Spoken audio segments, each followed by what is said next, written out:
우리나라 프로야구 선수 중에 최고의 선수 한 사람을 뽑으라고 한다면 그 중에 한 사람이 이대호 선수가 아닐까라는 생각을 해봅니다. 이대호 선수는 조선의 4번 타자라는 그런 별명을 가지고 있는 선수입니다. 그 별명에 걸맞게 프로야구 최고의 타자로 활약을 해왔습니다. 우리나라 프로야구 선수 중에 유일하게 공격수 7관왕을 차지한 선수입니다. 그리고 2번의 홈런왕과 타격왕을 차지했습니다. 그리고 최다 연속 홈런 세계 신기록 9경기 신기록을 달성한 선수입니다. 그리고 우리나라 프로야구를 넘어서 일본 프로야구에 가서 MVP를 차지했습니다. 뿐만 아니라 미국까지 진출해서 활약을 했습니다. 그런데 그의 그런 화려한 인생에 비해서 어린 시절 그는 남다른 아픔의 사연을 가지고 있었습니다. 3살 때 아버지가 돌아가셨습니다. 사별한 어머니는 재혼을 하셨습니다. 그래서 어머니의 도움을 받을 수가 없었습니다. 노점상을 하는 할머니 밑에서 자라났습니다. 노점상을 하는 할머니의 도움을 받고 야구 선수 생활을 한다는 것은 너무나도 힘들고 버거운 일이었습니다. 하지만 이대호 선수는 포기하지 않았습니다. 중학교 때 학비를 면제받기 위해서 통학거리가 3시간이나 되는 그런 먼 학교를 선택하여서 학교를 다녔습니다. 이대호 선수는 한 번도 수학여행을 가본 경험이 없다고 합니다. 하지만 할머니의 그 모습을 보면서 모든 것을 이겨낼 수 있었습니다. 고등학교 때 할머니가 돌아가셨는데 그때 자신이 노력해야 될 이유를 잃어버렸습니다. 그래서 야구를 그만둬야 되겠다라고 생각을 했는데 코치가 설득해서 야구를 다시 시작하고 그리고 1년 후에 프로구단에 입단을 했습니다. 이런 삶의 배경에도 포기하지 않고 다시 일어설 수 있었던 것은 그가 살아가야 될, 내가 야구를 해야 될 분명한 이유를 깨달았기 때문입니다. 자신을 위해서 노점상을 하시면서 평생을 수고하셨던 그 할머니의 모습, 그 할머니의 노고에 보답하기 위해서 그는 힘을 다하여 노력했습니다. 22년 동안 최고의 자리를 지킬 수 있었던 것, 그것도 그 안에 있었습니다.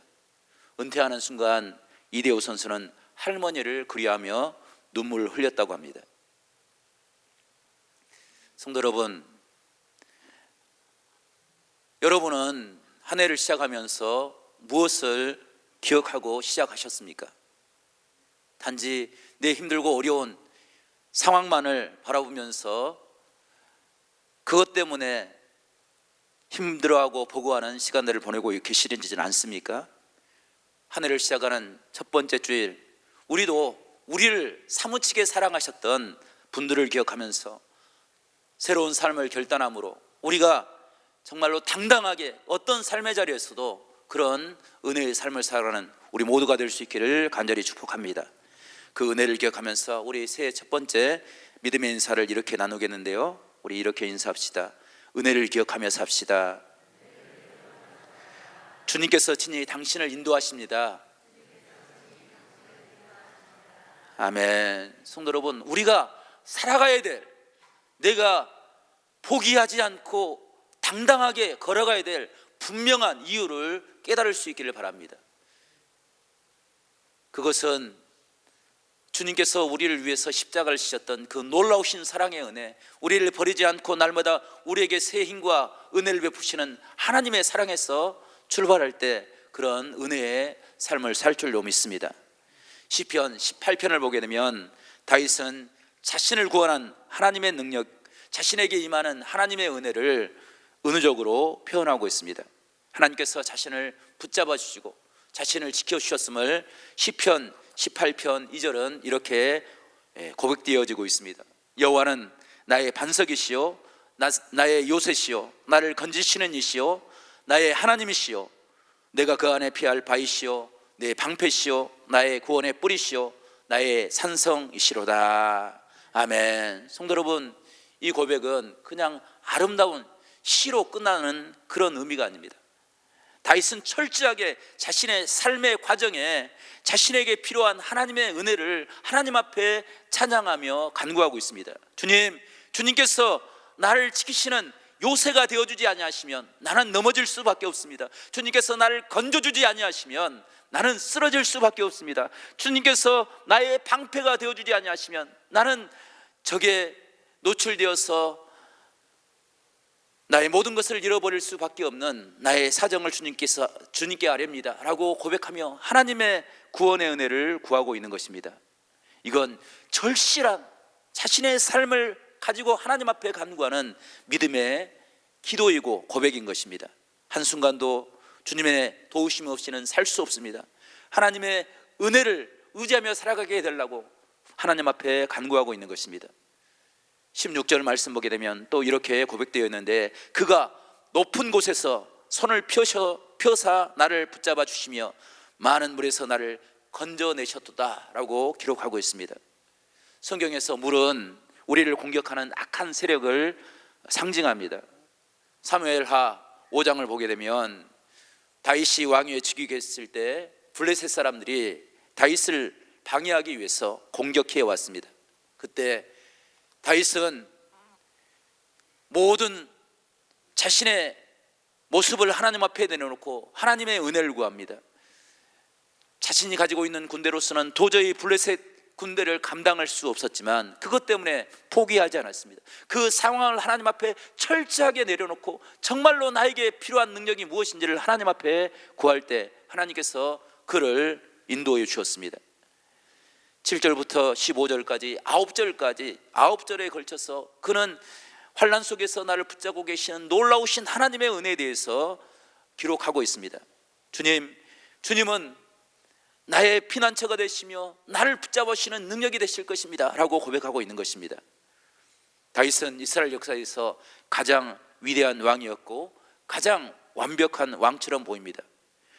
그렇지만 이런 완벽한 다윗조차도 실상은 자신은 세상의 환경 속에서 흔들린 갈대와 같은 존재임을 깨달았습니다. 그래서 하나님 붙잡아 달라고, 하나님께서 친히 인도해 달라고 간구하고 있는 것입니다. 성도 여러분, 우리도 한 해를 살아갈 때 주님께서 친히 인도해 달라고 간구하며 주님과 동행하는 복된 삶을 살아가는 우리 모두가 될 수 있기를 간절히 축복합니다. 사무엘상 7장을 보게 되면 이스라엘 백성들은 자신의 삶들을 돌아보면서 하나님 앞에 고백했습니다. 하나님, 이곳까지 인도하신 분은 하나님입니다. 에벤에셀입니다 라고 고백했습니다. 내 힘으로 내 능력으로 살아온 것 같지만 실상은 하나님께서 나를 붙잡아 주셨습니다 라고 하나님의 은혜를 고백하고 그 은혜를 다시 한번 새롭게 구하고 있는 신앙의 모습을 발견하게 됩니다. 창세기 22장을 보게 되면 아브라함이 하나님을 여호와 이레의 하나님이다 라고 고백합니다. 주님, 내가 이곳까지 가나안 땅 힘들고 어려운 순간, 그 모든 순간들을 이겨낼 수 있었던 모든 것들은 하나님께서 예비하시고 인도하시는 하나님의 은혜입니다 라고 고백할 때 그의 삶이 새로워지게 됐고 그는 하나님께 인정받는 믿음의 삶을 살게 되었던 것입니다.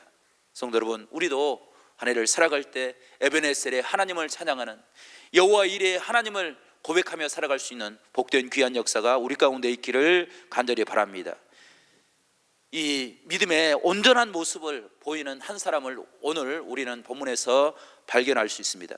그 사람이 바로 욥입니다. 욥의 신앙의 시작점은 그가 어떤 특별한 능력을 가지고 있어서가 아닙니다. 하나님의 함께 하신 그 능력을 의지했기 때문입니다. 가장 부유했고 가장 경건한 믿음의 삶을 살았던 그런 신앙의 모습을 욥에게서 발견합니다. 그런데 그것을 잘하는 것이 아니라 그 자리에까지 인도하셨던 그 하나님을 고백할 수 있었기에 욥은 당당한 믿음의 삶을 살 수 있었던 것입니다. 우리도 욥과 같이 새해를 살아갈 때 그런 귀한 믿음의 모습을 가지고 살아갈 수 있는 축복이 있기를 간절히 바랍니다. 과연 욥이 고백한 신앙의 모습은 어떤 모습입니까? 욥으로 가난케 했던 그런 신앙의 은혜는 무엇입니까? 첫 번째, 욥은 자신의 삶을 포기하지 않았던 것은 버팀목이 되신 하나님을 깨달았기 때문입니다. 욥이 고난의 순간을 이겨낼 수 있었던 것은 하나님에 대한 확신이 있었기 때문입니다. 하나님께서 나의 가는 모든 길을 아시고, 그리고 그 걸어가는 길 순간순간마다 함께하여 주실 것을 고백하였습니다. 그래서 욥은 자신의 인생을 하나님께서 연단하시는, 단련하시는 은혜의 길이다라고 고백하고 있습니다. 그리고 그 길 끝에서 내가 순금같이 되어 하나님 앞에 설 것을 고백하고 있는 것입니다. 그 은혜의 길을 한 걸음 한 걸음 인도하실 그 하나님을 소망하며 하나님의 은혜를 구할 때 그가 그 모든 환난을 이겨낼 수 있었습니다. 우리가 잘 아는 것처럼 욥은 정말로 부유한 사람이었습니다. 모든 것을 가졌고, 그리고 모든 것을 누렸습니다. 남에게 베풀며 살았습니다. 그런데 그것이 내 것이다, 내가 노력해서 내가 모은 것이다 라고 생각했다고 한다면 욥은 모든 것을 다 잃어버린 후에 아마 절망하고 좌절할 수밖에 없었을 것입니다. 그런데 욥은 자신이 소유한 모든 것들, 그것은 다 내 것이 아니라 하나님께서 주신 것이다 라고 고백하고 있습니다. 그의 신앙은 청지기 신앙을 살았습니다. 하나님께서 주셨기에 하나님께서 거둬가신 것도 하나님의 특별한 뜻이 있음을 깨닫고 그 믿음을 가지고 하나님의 은혜를 구할 때 그가 갑절의 축복을 누릴 수가 있었던 것입니다. 욥은 1장에서 나는 적신으로 나왔습니다. 아무것도 갖지 않았습니다. 나는 빈손으로 와서 아무것도 내 힘으로 내 능력으로 이룰 수 없었습니다. 그런데 하나님께서 허락하여 주셨고, 하나님께서 베풀어 주셨고, 하나님께서 예비해 주셨기에 그것을 누리며 살아왔습니다 라고 고백하였습니다. 그 믿음이 있었기에 그는 넘어지지 않고 쓰러지지 않았습니다. 아무리 약한 모습을 가지고 있어도 그 모습을 치유하시고 회복하실 하나님의 은혜를 소망할 수 있는 그런 믿음의 모습을 가질 수 있었던 것입니다. 세상이 가져다주는 것들이 우리를 지킬 수 있을 것이라 생각하지만 우리가 가지고 있는 것들은 한순간 우리가 의지할 수밖에 없는 것입니다. 그 시간이 지나고 나면 사라져버리는 것, 그것이 세상의 것입니다. 영원히 변치 않는 것, 우리를 지키시고 우리를 인도하시는 그 하나님의 은혜, 영원한 것은 오직 하나님에 있는 것을 우리가 발견할 수 있습니다. 그래서 욥은 10절에서 이렇게 우리에게 신앙의 모습을 말하고 있는데, 우리 10절 말씀을 저와 여러분이 다시 한번 읽어보겠습니다. 10절입니다. 시작. 그러나 내가 가는 길을 그가 아시나니 그가 나를 단련하신 후에는 내가 순금같이 되어 나오리라. 아멘. 성도 여러분, 욥은 하나님께서 함께 하실 그 은혜를 바라보며 흔들리지 않았습니다. 주의 은혜를 붙잡고 하나님의 도우심의 손길을 바라볼 때 그는 결코 그것 너머에 계신 하나님을 잃어버리지 않았던 것입니다. 그의 아픔과 고통을 아시는 하나님, 그의 생각과 그의 본심을 알고 계신 그 하나님이 계셨기에 그는 충성을 다하여서 하나님 앞에 헌신할 수 있었던 것입니다. 나의 중심을 알고 계신 하나님이 계시기에 나는 두려울 것이 없다라고 고백하며 그 은혜를 구하고 그 은혜 앞에 설 수 있었던 것입니다. 아픔을 이겨내면 그 아픔을 통해서 더 깊은 인생의 은혜를 깨닫게 되고, 하나님을 기억하면 그것이 우리를 새롭게 하는 하나님의 축복이 됨을 욥은 고백하고 있는 것입니다. 어떤 성도가 이렇게 고백한 기록의 글을 읽어보았습니다. 하나님 때때로 병들게 하심을 감사합니다. 그것은 나의 약함을 깨닫게 해 주시기 때문입니다. 고독하고 외로운 것도 감사합니다. 그것은 하나님과 가까워질 수 있는 기회가 되기 때문입니다. 일이 계획대로 안 되도록 인도하신 것도 감사합니다. 그래서 저의 교만이 깨어지기 때문입니다. 자식들이 공부를 기대한 만큼 안 하고 아내와 갈등이 생기고 어머니와 형제들이 짐스러울 때도 감사합니다. 그래서 그들이 저의 우상이 되지 않게 하기 때문입니다. 때로 허무함을 느끼게 되고 때로 몸이 늙고 아프게 하심도 감사합니다. 그러므로 영혼을 사모할 수 있는 은혜를 깨닫기 때문입니다 라고 고백하고 있습니다. 성도 여러분, 우리가 가진 것 내 마음에 들지 않고 그것이 힘들고 어렵다고 생각할 때 그것 때문에 절망하며 좌절하는 것이 아니라 그건 너머에 계신 하나님, 그것을 통해서 깨닫게 하시는 하나님을 발견하고 고백하며 살아갈 수 있는 축복의 은혜가 우리 가운데 있기를 간절히 소망합니다. 이것이 욥의 고백입니다. 욥을 지킬 수 있었던 하나님의 은혜입니다. 하나님께서 나와 함께 하심을, 하나님께서 나의 버팀목이 되어서 결코 나를 쓰러지지 않도록 하나님께서 친히 인도하여 주실 것을 믿기에 그는 다시 일어설 수 있었던 것입니다. 올 한 해 우리의 버팀목이 되신 하나님을 발견하는 귀한 은혜가 우리 가운데 있기를 간절히 바랍니다. 두 번째로 욥이 당당하게 고난의 길을 걸어갈 수 있었던 것은 그에게 믿음의 지혜가 있었기 때문입니다. 이 믿음의 지혜는 내가 많은 공부를 해서 얻는 것이 아니라 하나님의 말씀을 가까이 하고 그 말씀을 의지하며 그 말씀으로 결단했던 신앙의 은혜가 그에게 있었다는 것입니다. 욥은 세상의 소리에 주목하지 않았습니다. 그 귀를 열어 하나님의 음성에 주목했습니다. 욥이 세상의 소리에 주목되어 있다고 한다면 욥은 일어설 수 없었을 것입니다. 자신과 평생을 살아왔던 아내는 자신을 향하여 하나님을 저주하며 하나님의 은혜를 떠나버려라고 이야기합니다. 많은 친구들은 찾아와서 너가 분명히 하나님 앞에 범죄했기에 하나님께서 너를 징계하고 책망하는 것이라고 이야기합니다. 세상 사람들은 욥이 살아왔던 삶의 모습을 인정해 주지 않았습니다. 그 모든 삶의 과정이 한순간에 다 사라져버린 것입니다. 그런데 그런 상황에도 욥은 그것 때문에 포기하지 않았습니다. 하나님의 음성을 들으려고 그의 귀를 기울여 하나님 앞에 나갔습니다. 그 모습이 오늘 12절 말씀에 기록되어 있는데 우리 12절 말씀을 저와 여러분이 다시 한번 읽어보겠습니다. 12절입니다. 시작. 내가 그의 입술의 명령을 어기지 아니하고 정한 음식보다 그의 입의 말씀을 귀히 여겼도다. 아멘. 성도 여러분, 우리가 음식을 먹는 것은 본능적인 것입니다. 음식을 먹지 않으면 우리는 생존할 수가 없습니다. 그런데 욥은 그 음식을 먹는 것보다 하나님의 말씀을 더 귀히 여겼다는 것입니다. 하나님의 말씀을 통해서 내 영혼이 살아나는 것, 그것을 우선하였습니다. 하나님의 주신 말씀을 어기지 아니하려고 그 말씀을 붙잡고 몸부림칠 때 하나님께서 새 힘과 은혜와 지혜를 허락하여 주신 것입니다. 세상을 바라보지 않고 하나님의 은혜를 바라볼 수 있는 그런 지혜의 마음을 주님께서 허락하여 주신 것입니다. 그것이 욥이 시험과 환난을 이겨낼 수 있는 그런 아름다운 축복이 되었다는 것입니다. 성도 여러분, 사람의 힘으로 우리가 당하는 여러 가지 어려움과 환난의 모습을 이겨내기는 너무나도 힘들고 어렵습니다. 때로 우리가 상상할 수 없는 일들이 우리 안에 이루어지는 것을 보게 됩니다. 특별히 지난주에는 비행기 사고로 생각지 못한 큰 어려움을 우리가 겪었습니다. 179명의 사람들이 한순간에 희생이 되는 것을 보았습니다. 그것을 바라보면서 사람의 지혜로, 사람의 위로로 어떻게 그 어려움들을 이겨낼 수 있겠습니까? 한순간에 온 가족들이 세상을 떠나버리고 말았습니다.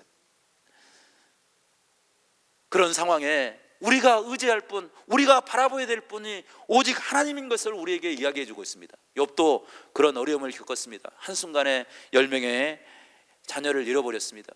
한 명이 아닙니다. 10명의 모든 자녀를 다 잃어버렸습니다. 그럼에도 불구하고 그는 하나님의 은혜를 붙잡았습니다. 주의 은혜를 바라보고 주의 위로의 은혜를 구할 때 하나님께서 그의 마음을 어루만져 주신 것입니다. 신명기 32장을 보게 되면 모세의 고별 설교가 나옵니다. 하나님께서는 모세를 택하시고 이스라엘 백성들을 애굽에서 인도해 주셔서 가나안 땅으로 인도해 주셨습니다. 가나안 땅 앞에서 모세가 120세가 되었습니다. 이제 하나님께서 그의 모든 사역을 마치게 하시고 그의 영혼을 데려가라고 하셨습니다. 그때 욥이 모세가 유언처럼 이스라엘 백성들을 향하여 하나님의 말씀을 증거합니다. 그 유언의 말씀이 이렇습니다. 옛날을 기억하라고, 역대의 연대를 생각하라고, 과거를 돌아봐서 하나님께서 이스라엘 백성들을 향하여 약속하셨던 그 언약의 말씀을 붙잡고 살아가라고 말씀합니다.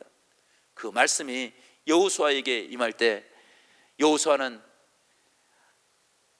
두려움의 과정에 두려움을 이겨낼 수 있는 능력을 갖게 되었습니다. 좌로나 우로나 치우치지 않냐고 하나님께서 허락하시는 형통의 길을 걸어갈 수 있는 하나님의 놀라운 축복을 받게 된 것입니다. 이것이 믿음의 은혜이고 우리 성도들이 이루어가야 될 신앙의 모습인 것을 우리에게 말씀해 주고 있는 것입니다. 성도 여러분, 우리가 하나님의 사랑의 말씀을 우리 모두가 날마다 기억하며 살아갈 수 있기를 간절히 바랍니다. 그것이 세상을 이길 수 있는 능력이 될 수 있기를 간절히 바랍니다. 절망과 좌절에 빠져있는, 어둠에 갇혀있는 이 땅을 새롭게 변화시키는 하나님의 능력이 우리 안에 이루어질 수 있기를 간절히 바랍니다. 하나님의 말씀 안에 참된 가능이 있는 것입니다. 세상의 생각으로, 세상의 능력으로 이룰 수 없는 그 모든 것들을 이루는 능력이 주님의 말씀 안에 있는 것입니다. 하나님의 말씀으로 우리의 심령을 세워나갈 때 우리의 심령이 주님의 십자가의 보혈로 뜨거워지는 그런 아름다운 신앙의 모습을 회복하며 살아갈 수 있기를 간절히 축복합니다.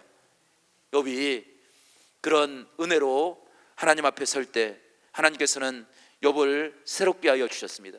그가 가는 모든 일들을 하나님께서 다시 회복하여 주셨습니다. 그를 세워서 하나님의 사랑이 무엇인지를, 하나님께서 우리를 얼마만큼 귀한 은혜로 인도하여 주신다는 그 놀라우신 사랑의 은혜를 깨닫게 하여 주셨습니다. 그 모든 것들을 이루시는 놀라운 은혜가 욥의 삶에 풍성히 채워졌다라고 오늘 14절은 우리에게 이야기해 주고 있습니다.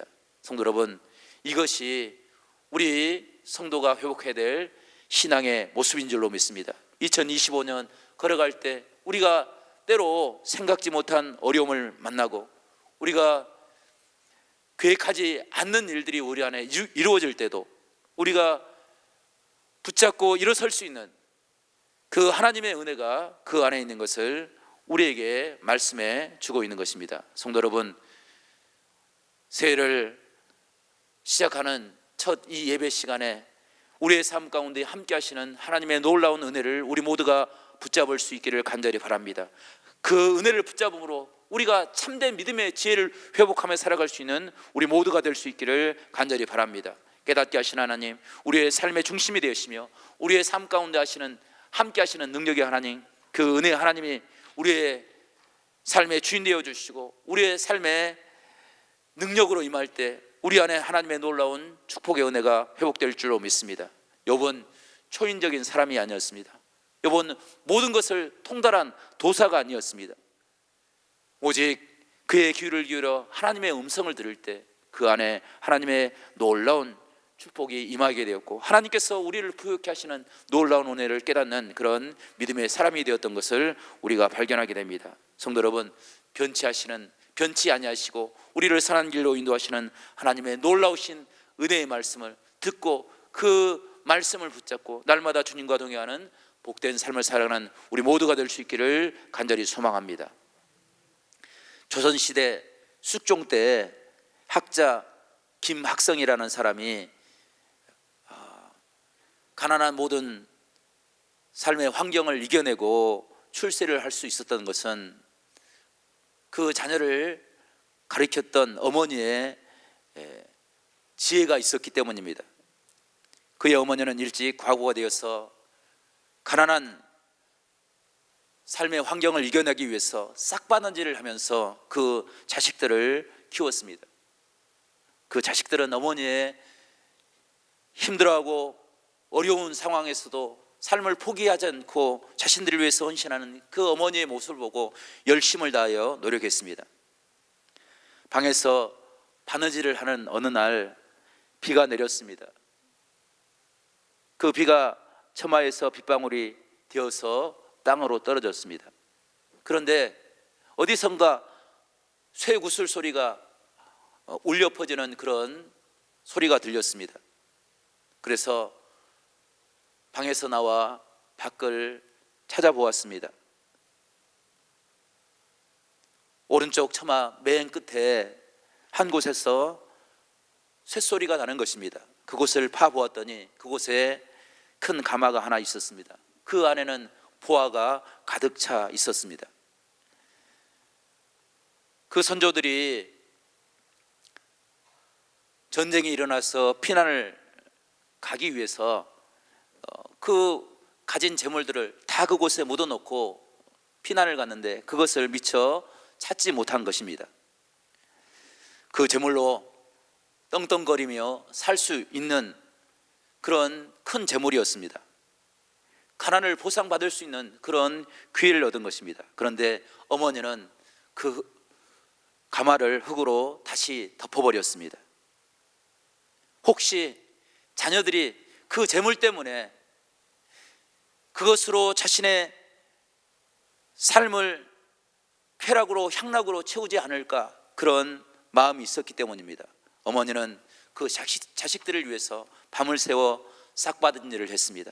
그 모습을 보면서 그 자식들은 어머니의 수고에 보답하기 위해서 힘을 다하여 노력했습니다. 그것이 그 자식들이 나중에 장원에 급제하는, 두 아들 다 장원에 급제하는 그런 큰 은혜가 되었다는 것입니다. 우리는 자식들에게 뭔가를 다 마련해 주어서 자식들이 편안하게 살기를 바라는 그런 모습을 가지고 살아갑니다. 그러나 그것은 참된 지혜가 되지 않은 것을 발견합니다. 자식들에게 주는 지혜는 그들이 살아가야 될 분명한 이유, 그들이 어떤 상황 속에서도 포기하지 않고 노력할 수 있는 그런 삶의 기틀을 마련해 줄 수 있는 그런 삶의 모습을 부모들이 보여주는 것입니다. 부모의 신실한 모습이 그 자녀들의 삶을 지키는 능력이 되기 때문입니다. 성도 여러분, 우리가 주의 말씀으로 우리의 삶을 무장할 때 우리의 믿음의 지혜가 우리 가정을 지키는 능력이 될 수 있기를 간절히 축복합니다. 우리 자식들이 힘을 다하여 노력할 수 있는 그런 노력의 근거가 될 수 있도록 우리가 성실한 믿음의 삶을 살아가는 우리 모두가 될 수 있기를 간절히 바랍니다. 그래서 우리의 삶이 올 한 해를 마무리할 때 하나님께서 지금까지 우리를 지켜주셨습니다, 에베네스를 고백할 수 있는 축복이 있기를 간절히 바랍니다. 이 모든 순간들이 다 하나님께서 예비하시는 여호와 이레의 순간이었습니다. 고백함으로 욥과 같이 하나님을 찬양하고 하나님의 은혜를 나눌 수 있는 그런 아름다운 2025년을 살아갈 수 있도록 하나님을 가까이하며 믿음의 지혜를 가지고 하나님을 의지하며 살아갈 수 있는 우리 모든 성도들이 될 수 있기를 간절히 소망합니다.